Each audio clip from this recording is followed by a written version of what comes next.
I'm David Clayton, and this is the Way of Beauty podcast, conversations on Catholic faith and culture. This is episode 31. Christopher West talks about popular culture and the new evangelization. Christopher West, it's great to have you here today. Thank you, David. Great to be with you and your audience. Yes. So you, of course, are the great spokesman of the Theology of the Body and the writings of John Paul II. But we're not going to talk about that today, although I have a feeling it's going to work its way in. I'm sure it will come up.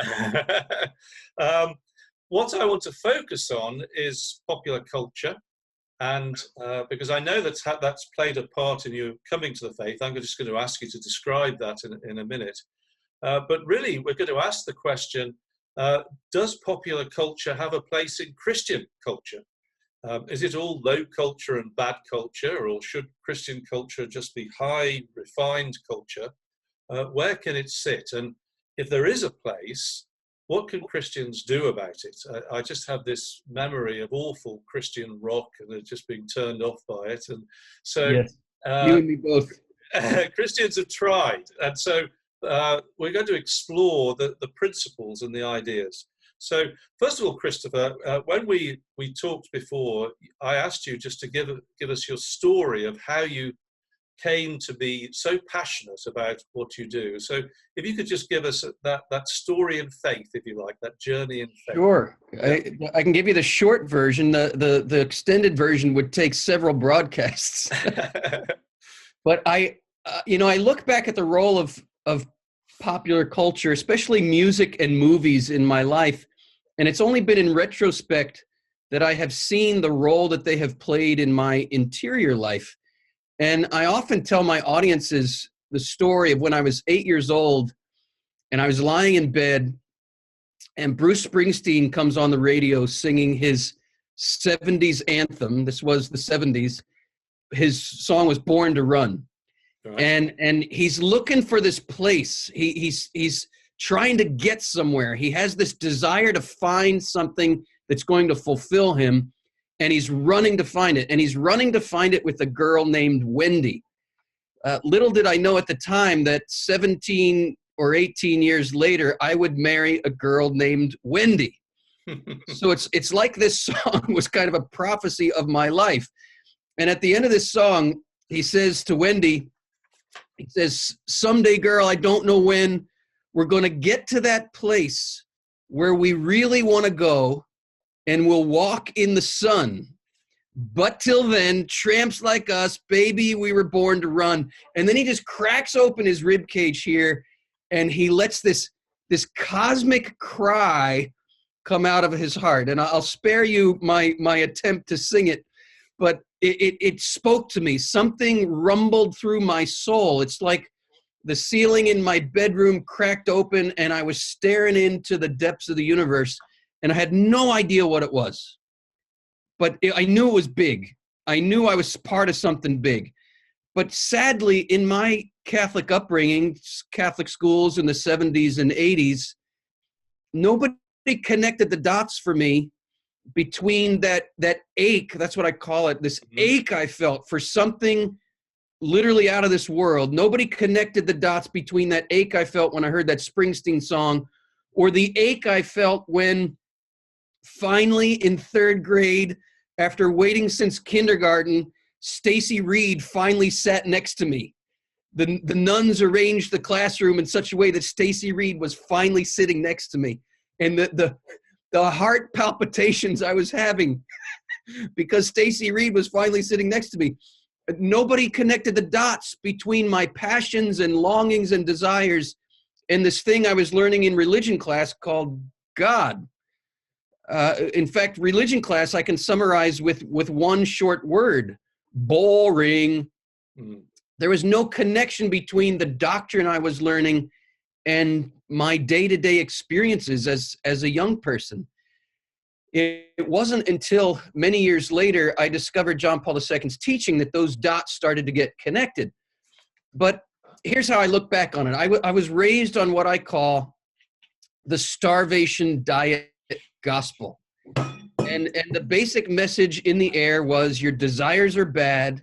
You need to repress all that, but follow all these rules and you'll be a good, upstanding Christian citizen.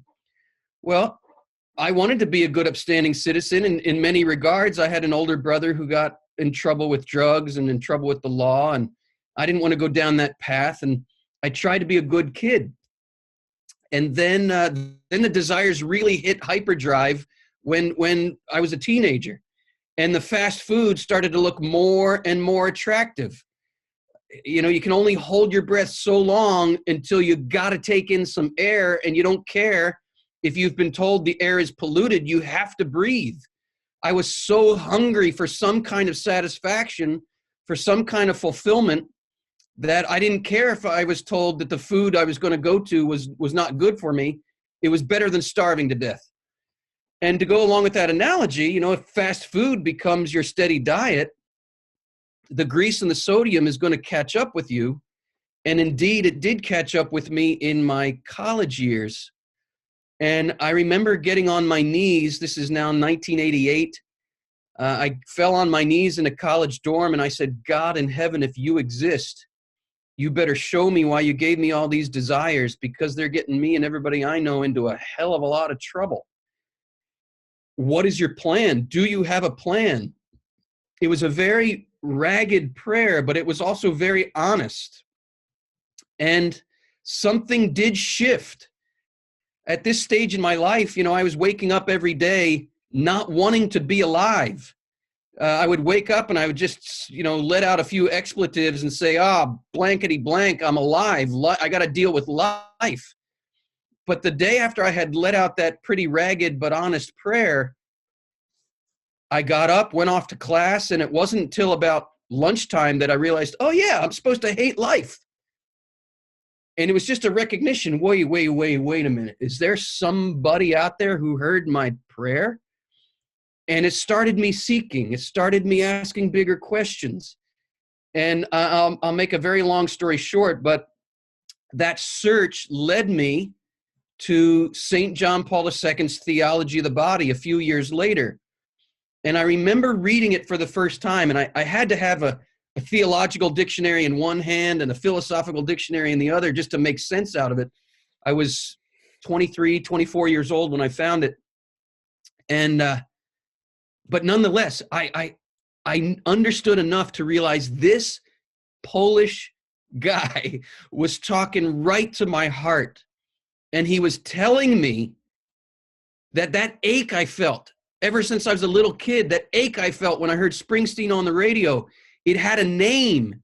He called it Eros.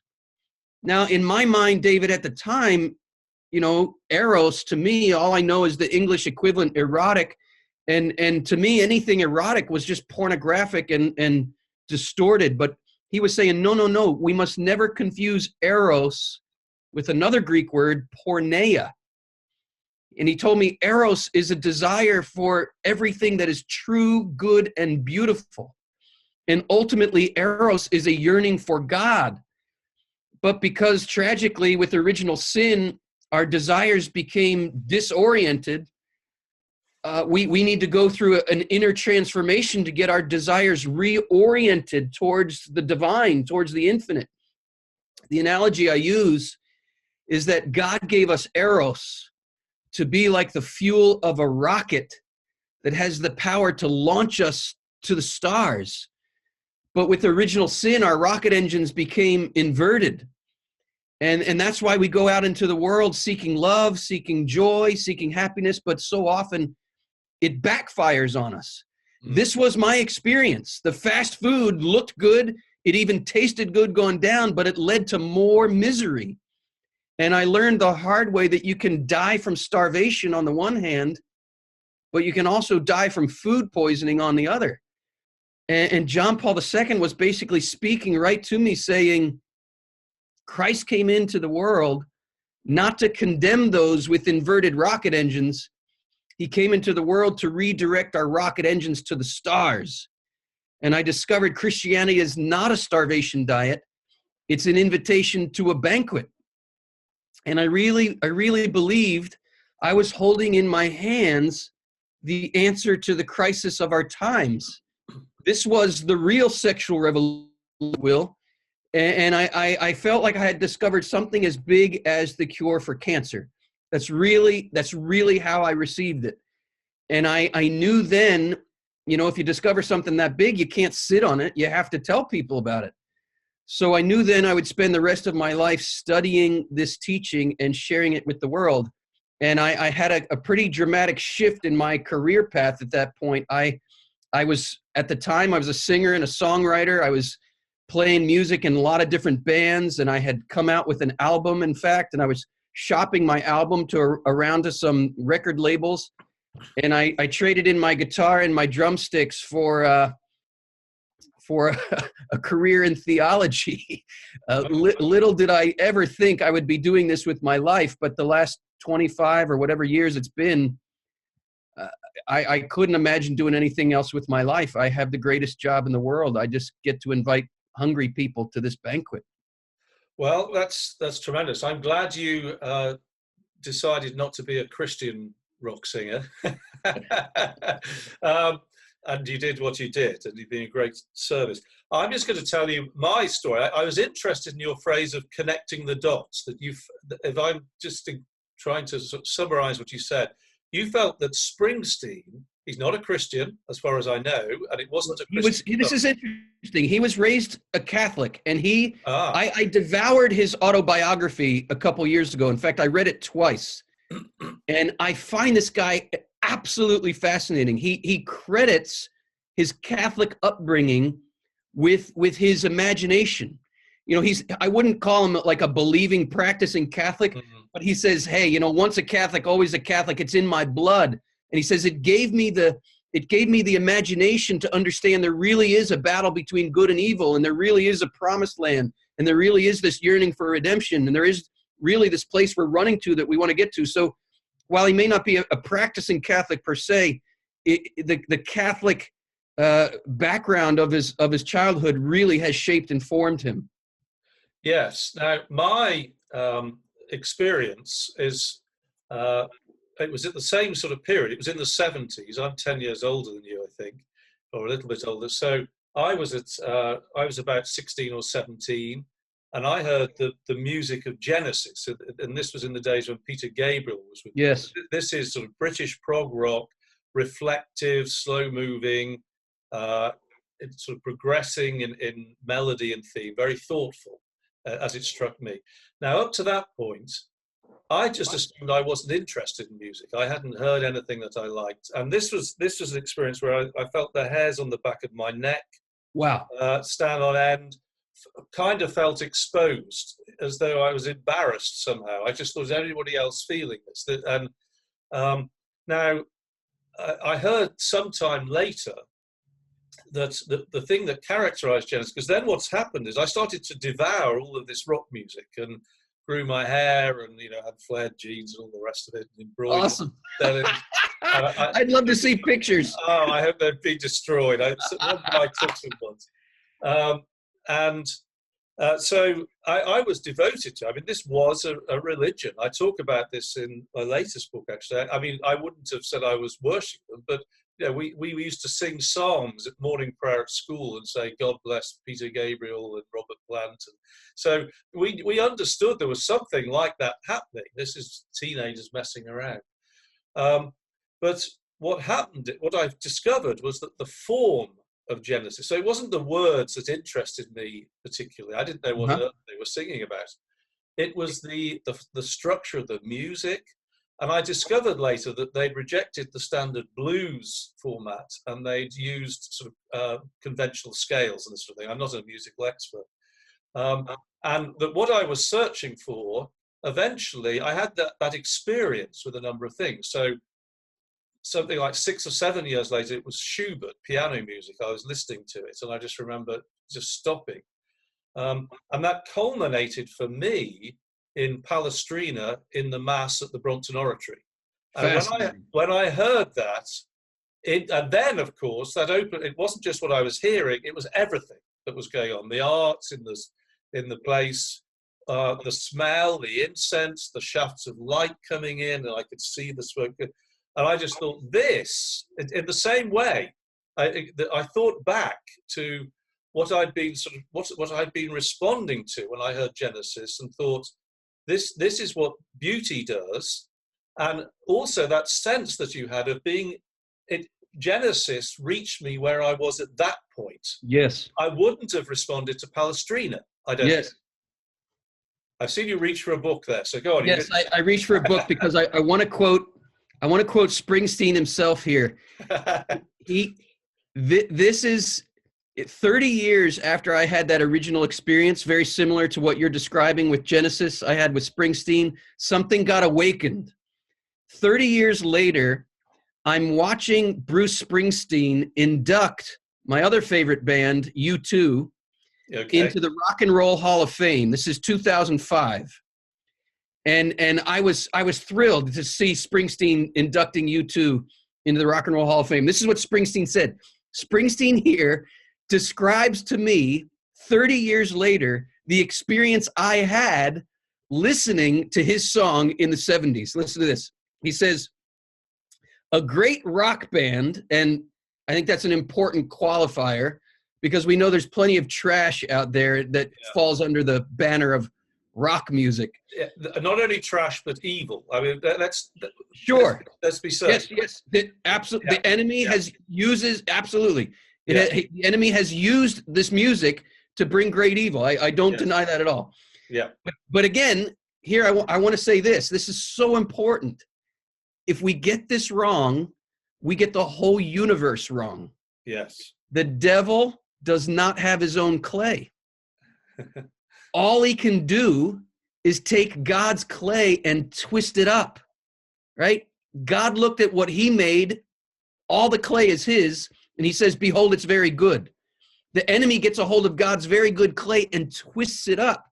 So even what is twisted up in some of this music, even a lot of this music, something good has gotten twisted up.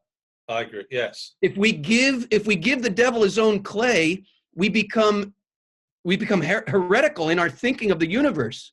Yes. We end up ascribing evil. We end up attributing to evil substance when evil doesn't have substance. Evil is the distortion or the lack of a good. It is so important that we keep this in mind, which means everything can be redeemed. Everything can be redeemed. Even if you were attracted to some kind of really distorted rock music as a teenager or whatever, there's some good in there that got twisted up. And we need to learn how to untwist what sin has twisted. Even Barry Manilow. Even all of it. All of it has, actually, I don't think he's that bad. I'm just joking. Yeah. All of it gets can and should be untwisted. And I would love to unfold this more because I have some theories about rock music and the sexual revolution, but we'll get to that later. We'll come back to that because I have some theories too, and that's precisely what I want to get into. Okay. Good. So let me quote from Springsteen here. And again, here he's explaining to me 30 years after what happened to me. Okay. He says, a great rock band searches for the same kind of combustible force that fueled the expansion of the universe after the Big Bang. They want the earth to shake and spit fire. They want the sky to split apart and for God to pour out. Then he paused and he said a bit sheepishly, it's embarrassing to want so much and expect so much from music, except sometimes it happens. There it is. That's what happened to me.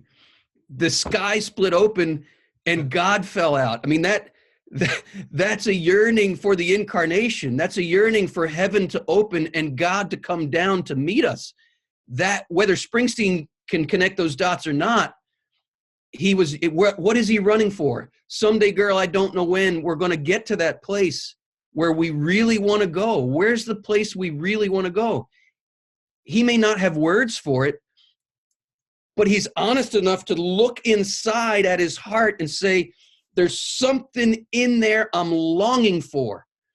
And he stumbled in his own way on what Augustine stumbled on nearly 2,000 years ago or 1,800 years ago, that you've made us for yourself, O God, and our heart is restless.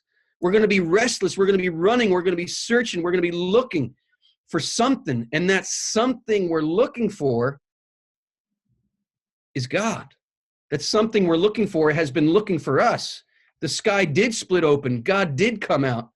It's called the incarnation. We're all looking for God, whether we know it or not. Right. So let's think about more these general principles and dig a little bit more deeply into that. So we have here two instances where people were somehow evoking Christian things in some way. They weren't, as far as we know, thinking that this was what they were doing. Yes, yes. Part of them. And yet somehow it grabbed us and then sent us in the right direction. Yes. Now, on its own, I don't think either of these things could have done it.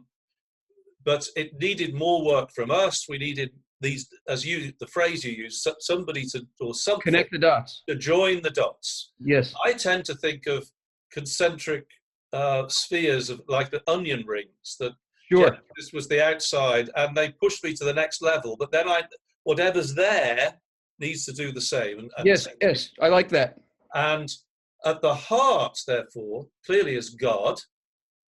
And I would say culturally at the heart are those forms connected to the worship of God, which is our most profound encounter with God, of course, the Mass and the Liturgy of the Hours.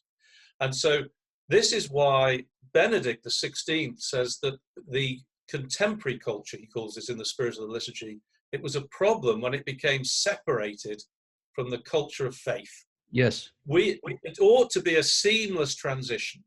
And popular culture, without being sort of snappy, poppy hymns or something, yes, it could be as secular in that, or profane in the sense of outside the temple, yes, as Springsteen or Genesis. But Christians should be able to move backwards and forwards, and especially people will have gifts of creativity at all those levels. And we need not only creativity in the liturgy, we need that as well. I mean, we virtually have nothing going on at the moment that's a little bit in art, a little bit in music, but we also need people who can create those outer rings, because that's what connects with people who are not Christian. yes. Most people who are not Christian are not going to they'll run a mile from anything that has the words of the gospel. I know that because that's what I was like. I was an atheist at that point. Yes. I wasn't even nominally Catholic. This is really what I've devoted my life to as a result of that experience, eventually coming into the church, is trying to work out how to evangelize the culture to do that. Now, how would you articulate the principles that I'm trying to describe here in terms of what you're doing and how that connects to popular culture? How would you respond to that, do you think? Yeah, here's what I think has happened. Because of a dearth within the church, the church used to be the patron of the arts. Yes. Because of a dearth within the church, some of the most talented artists are now totally devoted to the secular agenda. That does not mean that their art does not have value. We need to be discerning about secular art, but I think it a distinctly un-Catholic approach to draw an overly strict line. There is a proper distinction between the sacred and the secular. Yes. There is a distinction. The distinction needs to be made, but distinction does not mean division. There should be a bridge here between the sacred and the secular. And I'm fascinated in the bridge in both directions. I'm fascinated. I mean, Springsteen for me was a bridge from a secular mind that took me, as you said, in these concentric circles into the sacred. I really like those, the idea of the concentric circles. So I experienced the bridge coming in. And because I experienced that, I have been intent now from within to want to build a bridge going out towards the secular to try to help people cross that bridge coming back in. So this bridge building between the sacred and the secular, I think, is essential to the new evangelization. If we cannot build that bridge, evangelization does not happen. I couldn't agree more. There's this great image that I always have in trying to describe this of the icon, the traditional icon of the Transfiguration. And typically you'll have Christ, the transfigured Christ, and the three apostles there knocked off their feet because they see this. And then you have what's called a mandorla. Yeah, I know. Yes, I know the mandorla. Yes, that shape, that yes. sort of envelope shape. Now, typically, first of all, you have these concentric bands of light, and paradoxically, I would say, they don't get lighter as they go in; they get darker. And the reason for that, what it's telling us in a visual language, is that God is a mystery. We cannot understand it until he reveals himself, as he did in that moment.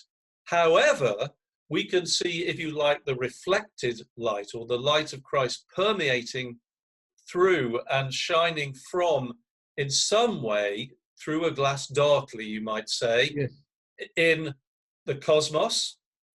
And then in a culture, in a Christian culture that is inspired by Christ, it should in the same way reflect that light of Christ, but in a way that those who are not baptized, those who are not Christian, non-believers can still see, and fallen people. And none of us are perfectly pure and can see. Yes. You can't see Christ face to face yet, but the sacramental life does in some way open up our eyes supernaturally, and we are transformed. We become personally a pixel of light in that transfigured Christ, and we travel out and in, go in peace to love. And so that dismissal is telling us to do exactly what you described. Go to one of those outer rings where your calling is, shine with light, add to it, and then draw people in. Beautiful, David. You're articulating something that is a deep felt conviction of my own heart and my own mission and work. And I run into people, and I imagine you do as well, who basically dig their heels in from within the temple and say, yes, I'm not going out there. If they want the gospel, they can come in here. Yes. And this is, I'm actually baffled that there are people within the church who live this way and think this way, because it to me, it negates the entire apostolic mission. Go and make disciples. Go and make disciples. And if we really believe that that I'm partaking of the divine nature, in some regard, but incrementally, shall we say, in my own way, but because I'm baptized, I'm confirmed, I go to the Mass, I go to the Divine Liturgy. So therefore, either it's true or it isn't. We have something that is stronger and better. We shouldn't be afraid. Now, we do need to try and understand. We need to work out what's going on. We don't just go out foolishly, shall we say. Yes. A lot of careful thought, and I know you think about it, and I've tried to give this thought, but certainly not fleeing from the secular society. Maybe we want to protect our children, for example. That's a different matter. But you and me, you and I don't need to be worried about this. We have something that they want. And as you say, everybody else who listens to Springsteen, who listens to Genesis, at some level, and even Barry Manilow, at some level, they are responding to that exact same thing. And our job is to show them what it is. Now, one is to engage with them, explain. But the other thing is to have those cultural forms which harness that and then take them in.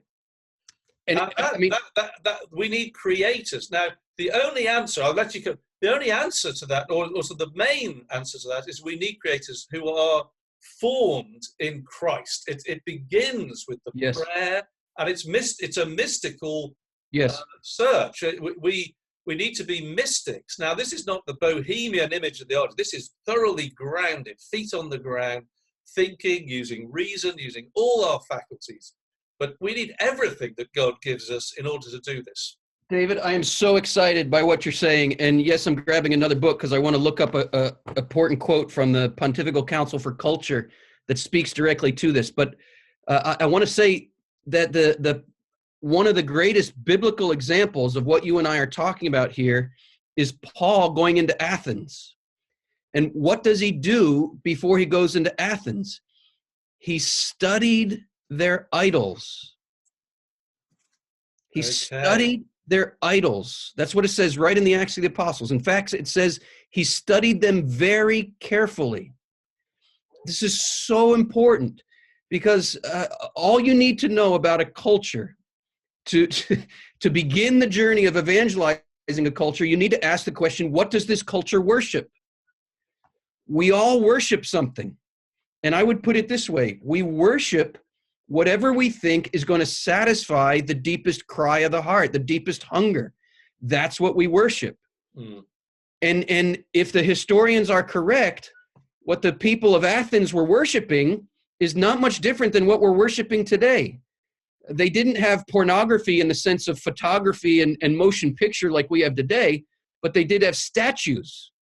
And apparently, if the historians are correct, what Paul was seeing was this pornographic art in the form of statues. It says right in the Acts of the Apostles, he was deeply troubled.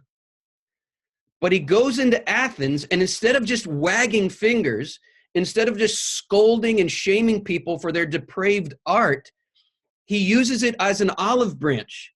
And he says, it's just remarkable when you think about it. He says, I see you are a very religious people. In other words, I've discovered what you worship, but now let me show you the God you're really worshiping. Let me show you what you're really looking for. Let me meet you where you are in your desire to worship. I'm going to point out to you that you're worshiping a false God here, but I'm going to lead you to the God you're really worshiping. It's a liturgical catechesis because it's a journey from the visible to the invisible. This is what the Catechism says about a mystagogical liturgical catechesis. It leads us from the sign, from the visible reality, to the signified, to the invisible reality. And we always fall into idolatry when we mistake the sign of the God we're looking for the God we're looking for. And when we do that, we turn icons into idols. The goal of the new evangelization, in my mind, or at least one way to look at it, is to understand what is the main idol of the culture you want to evangelize, and then help the world to recognize that that idol is in fact an icon, to open the window of the icon to heaven. And that's the mandorla, right? The mandorla shape in sacred art is the opening of the window to heaven. This is the goal, is to transform idols back into icons, and not to fall for, we have idolatry on the one hand, but we also have iconoclasm on the other. Mm. And we will inevitably, left to our own resources, we're going to waffle one direction or the other. We're going to lean towards idolatry of the physical world, or we'll, as a knee-jerk reaction against that idolatry, we're going to flip over into iconoclasm, where we think the visible world and all of its icons and images are themselves evil. Thank God for the church that intervenes in Nicaea and says we do not worship the icon, nor do we destroy the icon. We venerate the icon in this image of the mandorla to enter the window through that it opens into the divine mystery. That's liturgy. Liturgy is the gathering up of the iconography of the world, opening it up and entering into the mystery. And the critical thing, as you said, is that we're asked to believe in something invisible. Yes. The whole nature of art, in the broadest sense, is as it sets up relationship. It's between an image and a prototype. It immediately directs our imagination to something which isn't there. It sets up a relationship in the imagination.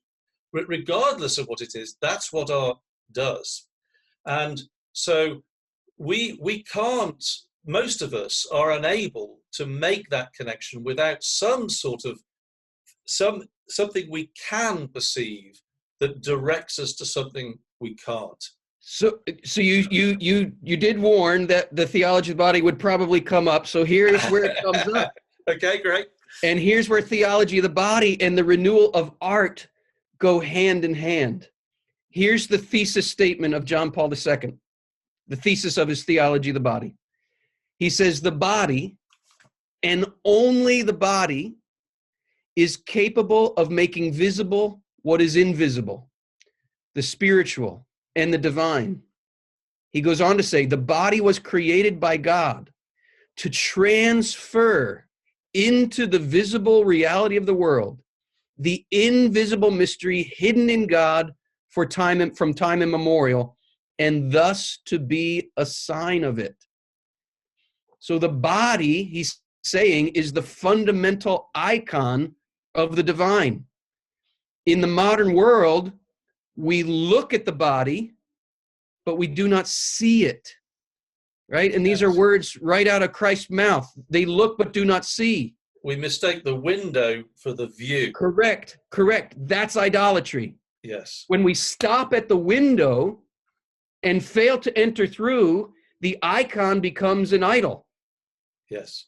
But then the other mistake, as I was saying, Christians, kind of a hyper spiritual response to that idolatry, is to go to the other extreme and say, well, people are idolizing the body, and then they blame the body and say the body's evil. And then we're guilty of iconoclasm. And Cardinal Ratzinger said iconoclasm is the summation of all heresies. It's the summation of all heresies, because it denies the very principle of incarnation. Yes, I didn't know he'd said that, but I can believe it, because just from my background, I'm interested in art and beauty, all of this that I described. That's where it took me into painting and an interest in that. And I'm convinced that even within the Catholic Church today, I'm talking about people who are serious about their faith. The liberals who don't care, I'm not talking about those. But even there's a tendency to be over cerebral, to pray. It's all an internal process. And to the detriment, there's nothing wrong with that in itself, but to the detriment of this engagement with icons. And all of us need that help of the image to the prototype, so that we can go from the human person to Christ as human person, and from him is the invisible image of the invisible God.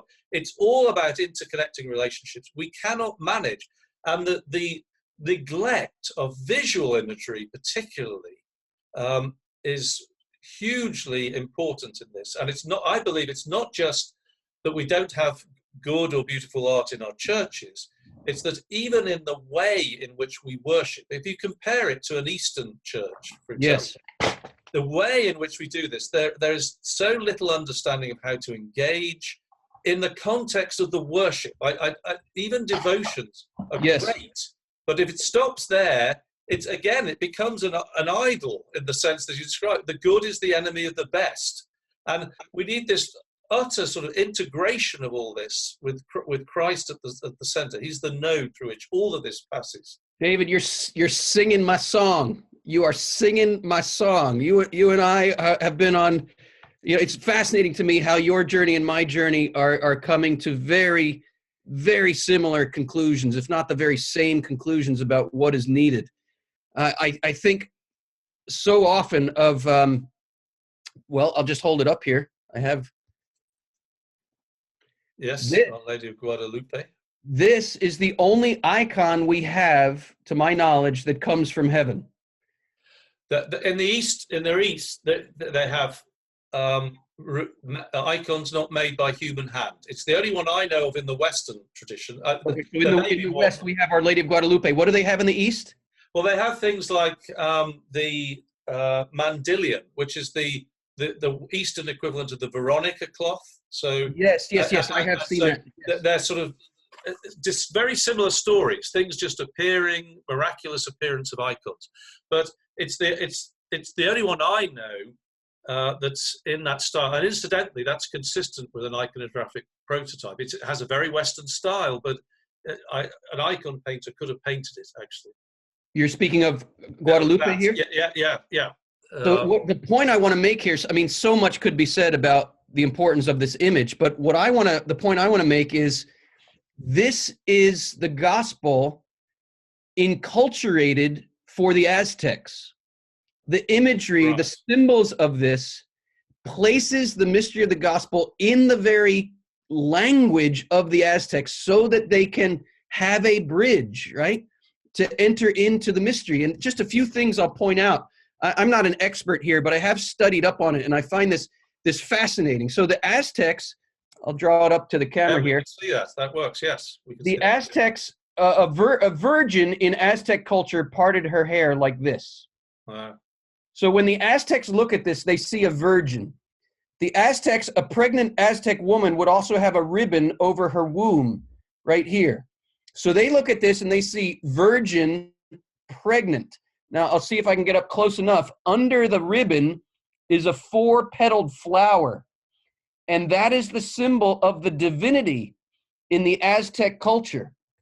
So when the Aztecs look at this, they see virgin, pregnant with God. They also see here, this is the color of the heavens, and the interior color is the color of earth. And there are all kinds of flowers here that have all kinds of meaning for the Aztec. This one flower is kind of branching off from heaven into earth, and this is a symbol of a flourishing civilization. So they looked at this, and what they saw was a kind of symbol of a divine, obviously virginal, but a divine impregnation that when we open to it, when we open to divine life within us, just as she's the virgin pregnant with God, it creates a civilization of life and love. This image, because it spoke the language of the Aztecs, brought millions of people into the Catholic Church 500 years ago. And it becomes kind of a symbol for us or an emblem for us of how we are to evangelize. We have to understand the people we're trying to reach, and we have to learn to speak their language to build that bridge. I wanted to explore that a little bit more in a particular way, because it's something that I always struck me, just again, as a result of my interest in art. So we need to think about the content. So you responded to Springsteen's words as much as the music, but it's the words you heard. It was the sentiment. I didn't understand the words till much later. But it was the feeling of the music. It was this cry of his heart. It was this honest yearning that was expressed. Okay, so that's great, because that reinforces what I'm saying. But it's not just the content. That has to be right too. Whether it's explicit or implicit, whether it's subtle or direct, we need all those devices depending on who we're talking to. But it is also the form. And by that, I mean, it's the style. That is crucial. And what happens, the big mistake that Christians make, and the way I characterize in the context of rock music, we go back to that, is we have a popular music. If we add Christian words, we'll have Christian popular music. And it just is embarrassing for the most part. I mean, someone's going to write in and say that they know of this good band or something, maybe so. Yeah.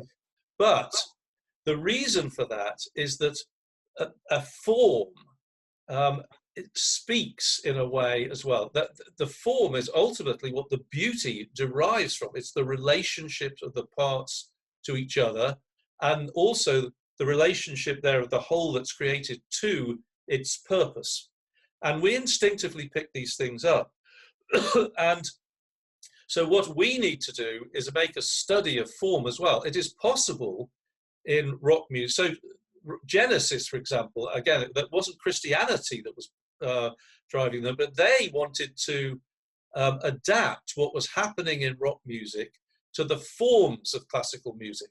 Yes. So the actual musical structures. Now, and they created something that was powerful in the field of rock music as well. I mean, I went to see the guitarist Steve Hackett play just last year in Berkeley, actually. So fascinating. So I'm still going to see these guys. I'm going to see King Crimson as well, actually, later on. But so it still has this pull for me. Now, I realize this in art, and we're going to have another discussion on this, on the nature of the form. That it's not just what you're describing, it's how you describe it. And the irony of this is that our foes seem to understand this. If you look at the cultural Marxists, which is basically, this is what the religion, the depth of this, that you described, that first movement that's driving all this, is a secular, atheistic, I think in roots, Marxist religion, actually, even if people don't think of themselves as Marxist. And what they have done, they have worked out how to structure it right down to its core so that it speaks of what they want to say. Now, as you said, that's never all bad. And we can learn from what they do, and they've come up with some new things that are really powerful and really good. Yes. But we need to understand that, and then we need to understand that in relation to the forms that, as close as we can, say that are objectively good in the liturgy. Now, there's no definitive statement for any forms in the liturgy, but we look to tradition. There are certain guidelines for music, but it should be pristine in the liturgy, and then we experiment out there. But we need to be steeped in both. We need to understand where we're coming from, what we're trying to engage with, recognize what is good. And so it's not just the content, the drawing from those visual symbols of Aztec culture, it's the very forms, it's the styles that integrate one with the other. And that is where we're woefully short, I think, in the way that we engage with the culture. It strikes me. David, can I pose something to you? I'd love to pick your brain on this. Yes, of course, delighted. So just this morning, I kid you not, I'm pulling out from my parish church, and I turn on the radio, and I hit the scan button, and you can I don't even know what it is, but you can always tell when it lands on a Christian pop station. I don't even have to hear the lyrics. Like, I can tell from the way the guitars sound and what's going on. I was like, oh, it's one of those channels, and I just switch it because I can't. It's not palatable to me. And I was trying to enter into, why is it not palatable? What rubs me wrong about this? And again, I want to be sensitive here. I know, a lot of people find that music moving, and God bless you. I don't want to rob that from you, but I also don't want to not look honestly at why it rubs me wrong. And I want to get your opinion on this. I was just thinking on it this morning, thinking, I think it rubs me wrong because I think you're giving me the language to understand why it rubs me wrong. We're mixing forms. Yes. Like, that is a form that is appropriate for a certain kind of expression. But when we just slap Christian lyrics on top of that form, something in me something doesn't work. Can you put it in words for me? Yes, it would be like putting an apple skin on an onion. It's superficial. You know that it's not integrated with what's there at its depth. It's supporting it, it's holding it whole, but it's wrong. So always the feeling is that it's sentimental, is the phrase that might be used, or saccharine if you're being really nasty. Yeah. Do people even know what saccharin is anymore? Anyway, so, but the point about this is that the reason it seems so superficial is that it is not integrated with the driving mechanism that delivers it to us, which are the forms and structures underneath. And so, and we sense this. Now, you could have, we know because Springsteen did it for you, you can have what is essentially a secular, a profane art form. And I mean that in the sense of outside the temple. I don't mean it's evil, embellished with profanity. Right, right. So, or mundane, you could use that word. But you can express sentiment in that context which is consistent with the Christian life. And that's what the Christian must do. But it has to be of that form. Otherwise, we know. And you end up with something that is just neither one thing nor the other. And I have to say, because I can remember when I was listening to this stuff and I was not Christian, I used to look at the Christian rock people and I laughed at them, but I would say more than anything, I felt sorry for them. I just thought that, it just looked so sad to me that they thought this was any good. Ever since, I can't, your average Catholic Mass, you're getting that stuff. Yes. The missalette music is just, gives me the reaction that you would, I saw it in your gestures, I can't bear it. It makes my skin crawl. I talked about hairs on the back of my neck standing on when I heard the good stuff. I could feel my skin crawling when I hear this bad stuff. Maybe I'm just particularly sensitive, but that's the problem. You have a form which is not in harmony with the content. And tradition, it's not easy to do. You need, the liturgy is the wellspring of its own culture. And it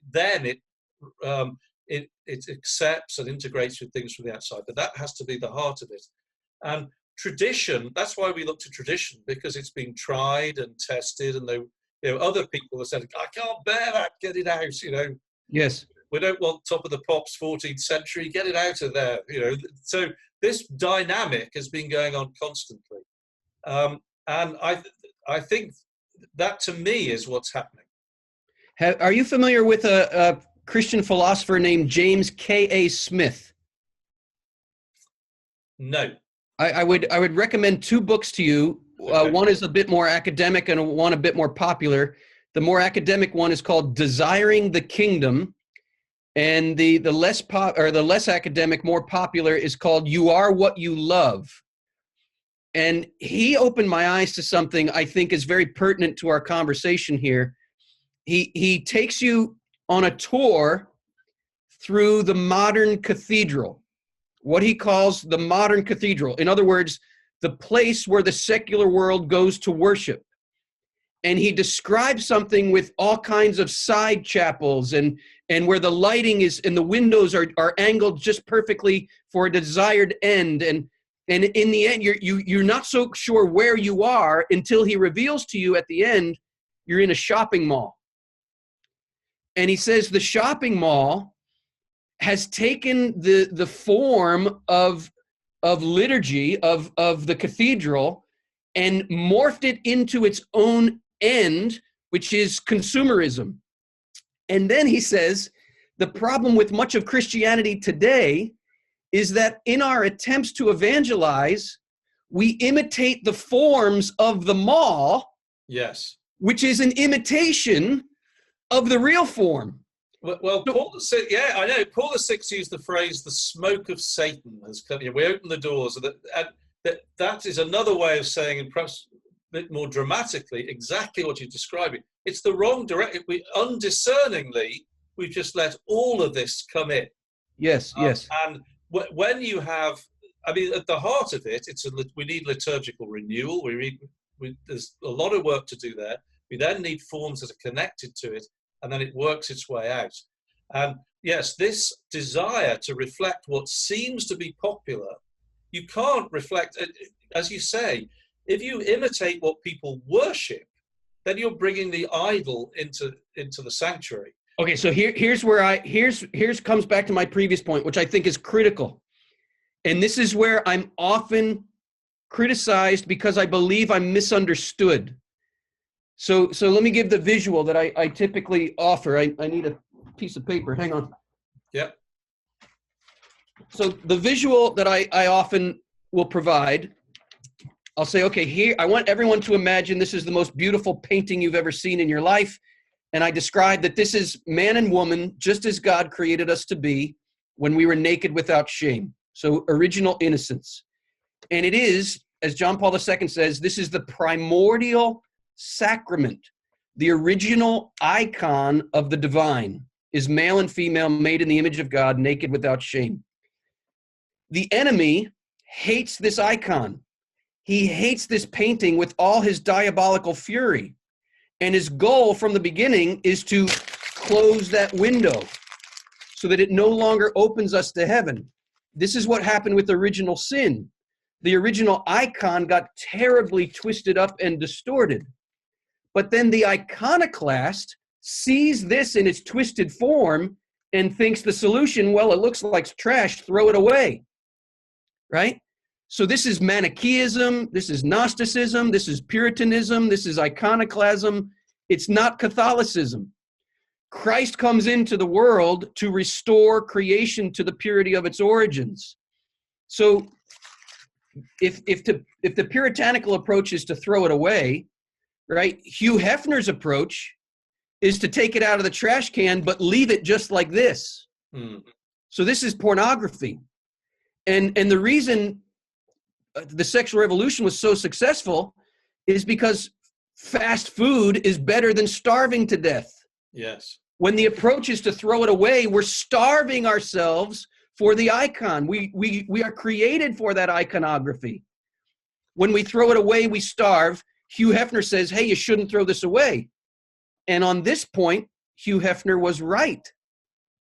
But he left it just like this. And that's why we are swept up by these distorted images of the human body in our pornographic culture. I have this discussion all the time in a different context. This is so interesting. I'm often asked, the assumption is that it's the lowest common denominator, popular culture. I say, no. That is sadly, that is the best we have. That's why people gravitate towards Yes. What you are seeing there is the woeful situation where we can't produce anything better. Yes. If you want to be an artist, the field is virtually wide open because there is nothing that represents that flat piece of paper out there. Now, correct. Always you need a living tradition has to speak to people today. You can't show a Russian icon to an Aztec. It will have some effect, yes, but it's not the most effect. We can't show Michelangelo to 21st century man. It will affect some, but not all. Yes. We need the 21st century Michelangelo, the 21st century Palestrina, and that will be they will be multi-millionaires. Yes. Because popular culture is noble and accessible, and that's what beauty is. We know it when we see it, and you don't need a course in aesthetics to describe it. Yeah, David, I'm tracking right with you. And here's where John Paul's theology of the body and the renewal of arts comes together, because Yes. John Paul II also pulled this out of the puritanical trash can and started saying to the modern world, you mustn't throw this away. But he did something Hugh Hefner didn't do. He uncrumpled the original beautiful, wonderful painting so we could come again to see the original iconography of the body, and this becomes again a window to heaven. So, but here's where I'm often criticized, because people, in order for this to happen, what is needed is inner renewal. The blind man has to come to see. We need an inner transformation. We need a deep, penetrating conversion of heart. We need a new way of seeing. And so John Paul II even speaks of a new ethos of seeing the world, of seeing the human body with purity of heart. Blessed are the pure of heart, for they shall see God. I am trying to show people that this is an icon of the divine. But most people, because they're so blinded by the pornographic culture, they think I'm trying to say this is an icon of God. And say that, so they say you're applying something blasphemous to the divine. And if this is all we get, then they're right, because this would be blasphemous to apply this to the divine. But I'm not applying this to the divine. I'm saying we got to go on a journey. This is the journey that John Paul II invites us on, the journey of purification of our vision, so that we can come again to see the icon as an icon. If we don't do that, then all we have is polarization between what I call the starvation approach and the fast food approach. Or to give it more theological terms, we have this polarization between idolatry and iconoclasm. And at the same time, so I agree, that's fantastic. And of course, that begins with me. Yes. It's not me saying, you have to, I have to. Yes. And that's through the sacramental life. It's a lifetime's work. Yes. We partake of the divine nature. It's incremental steps and then a few back. That's the nature of it. At the same time, we need artists who understand that people are fallen. And so therefore, like the icon painter who represented, he's not showing us in that icon precisely what Christ looked like. What he's doing is showing us, giving us an idea of what it is, assuming that he's got an audience of all sorts of people. Yes. And appealing to them. So we need, and it relates to form as well as content. It's not just what you show. And I always think with regard to pornography in Britain, the sort of landmark trial that opened it up was over D.H. Lawrence's Sons and Lovers, actually. So is it art? Is it pornography? And the judge made a remark during eventually they said it's art, but then of course under that umbrella everything came in. And they knew that that's what was happening. This was in the late 50s, early 60s, something like that. It began the process. But in the course of the trial, the judge said something for which he was reviled and he's made fun. He said, I don't know how to define pornography, but I know it when I see it. I know it when I see it. Yeah, I remember that. That is the point. As soon as you get into sort of definitions, only have it this much, only show this much. Now, it's good to be conservative in that way. Generally, I think, take into account human weakness. Yes. But, this is the point. It's indefinable because it's about the style. It's about the way in which it's done, and the manner with which it's done, the grace with which it's produced. And the intention with which it's produced. Yes, the intention which will be reflected. And all of this, therefore, comes together. And so we need deeply Christian people whose personal vocation is to contribute to the culture, not only in the art of the theology, but every aspect, because you're dealing with a culture which is infused with the inversion of this. And so people need to have this deep understanding. So that's my mission, I guess. and mine.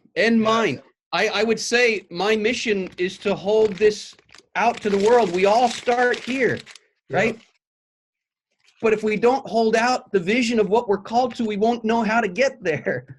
Yes. And this uncrumpling of the paper applies to all things precisely, and I'm coming full circle here, because the devil doesn't have his own clay. Yes. And I remember, this was maybe 12 years ago, I had this experience that I believe kind of gave me a window into what's on the horizon for the new evangelization. And here's my sense of it. I'm a deep fan of the music that I grew up listening to, which some of it was not so wholesome, and I've kind of weeded that out of my collection of things. But rock music itself, I am a fan of, and here's why. Because, and I make no bones about saying I really believe rock music, I don't think it can be denied. It was the soundtrack of the sexual revolution. Yes. Oh, yes. I absolutely agree. Yeah. But it was a response, and I would urge anyone, please read Bruce Springsteen's account of the night Elvis Presley appeared on the Ed Sullivan Show in the 1950s. Read his account of how he was bursting out of that puritanical, repressive mold that the culture had us in. There was this puritanical, fearful approach to the body, to sexuality, to the passions, to desire. And it is understandable to me, based in that repressive approach, that the pendulum is going to swing to the other extreme. Mm. And Elvis Presley bursting on the scenes in the 1950s was, the pendulum was starting to swing to the other extreme. And Springsteen is saying, yeah, let's swing the pendulum to the other extreme. That's not my response. So I want to be clear about this. I'm not endorsing the pendulum swing to the other extreme. I'm saying there is a middle way, and it's the way of the incarnation. It's the way of redemption. And here's what I see. Here's what I think is coming. This is God's plan for music. Let's just go back to the same idea. With original sin, it got all twisted up. But God wants to do this with our music. He wants to untwist it. And here's what I believe. If rock and roll is the soundtrack of the sexual revolution, when that gets untwisted, what we have is the Song of Songs. The soundtrack of the Song of Songs. The soundtrack, which is the soundtrack of the Christian faith. Yeah. The mystics. Yeah. The mystics always. Why do the mystics love the Song of Songs more than any book in the Bible? The saints have written commentaries on the Song of Songs. Why? What do they see? I propose the Song of Songs is the authentic soundtrack of the Christian faith. And the reason the popular culture has been attracted to rock music is because it's a copy, it's a distortion, it's a crumpled up version of what we're really looking for. And the crumpled up version of what we're looking for is better than throwing it away. The fast food is better than starving to death. Mm-hmm. St. Augustine put it this way. He said, those who are lost in their passions are less lost than those who have lost their passions. That's beautiful. I've never heard that before. That's terrific. Yeah. Now, that does not mean they're not lost. It just means they're less lost. Yeah. Why are they less lost? Precisely because they're still in touch with their yearning. And it's that yearning that eventually, if you're in touch with it, it will lead you to Christ. And the goal here is not to encourage people to lose themselves in their passions. No. It's to say, instead, whether you're on the puritanical wing or the sexual revolution wing, there is an alternative to each. Correct. That's what we're looking for. Correct. Neither is right, but there is something. But one is slightly better, step towards the other. It's better in as much as, we'll put it this way. Look at the parable of the prodigal son. What caused him to leave? It was his hunger that he didn't think his father was going to satisfy. So he went out and tried to fill it with anything he could find. What was it that brought him back to the house of the father? It was his hunger. And the older brother, who had taken the kind of puritanical approach, if you will, of just following all the rules, he wouldn't even enter the celebration. This is the danger, that those who are not in touch with their hunger, what I'm calling passion here, if you're not in touch with your hunger, you're not going to know that you're made for a wedding feast. You're not going to know you're made for the celebration in the Father's house. Yeah. And that's why those who are lost in their passions are in some way less lost than those who've lost their passions. But again, I want to underscore what you said, David. This is not to say go lose yourself in your passions. It's to say we are to direct our passions at the wedding feast of the Lamb. This is the true fulfillment. Here's another way of saying the same thing. I'll tell my students that you have three choices for passion. You're either going to become a stoic, an addict, or an aspiring mystic.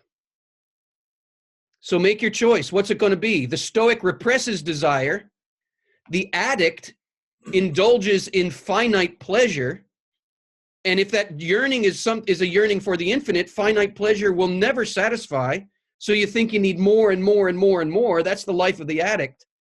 But the life of the aspiring mystic is someone who's opening that hunger to the eternal feast and trusting in the divine gift. And the more we trust in that divine gift, the more all the finite pleasures of the world, rather than becoming occasions of sin, the mystery gets opened up and we discover them as icons, as windows to the eternal joy. That's the life of the aspiring mystic. Well, I think there is something that all of us should aspire to, and I think that's a great moment to stop. Christopher, it's been just a delight to talk to you today. A real pleasure for me too, David. I look forward to more of these conversations. Definitely. God bless you. Blessings. You've been listening to the Way of Beauty podcast, conversations on Catholic faith and culture. If you enjoyed this episode, then please give us a 5-star review on iTunes. This will help others to find it too. Also, if you're interested in delving more deeply into the material that we discuss, you can do a course at the Pontifex University website. That's pontifex.university.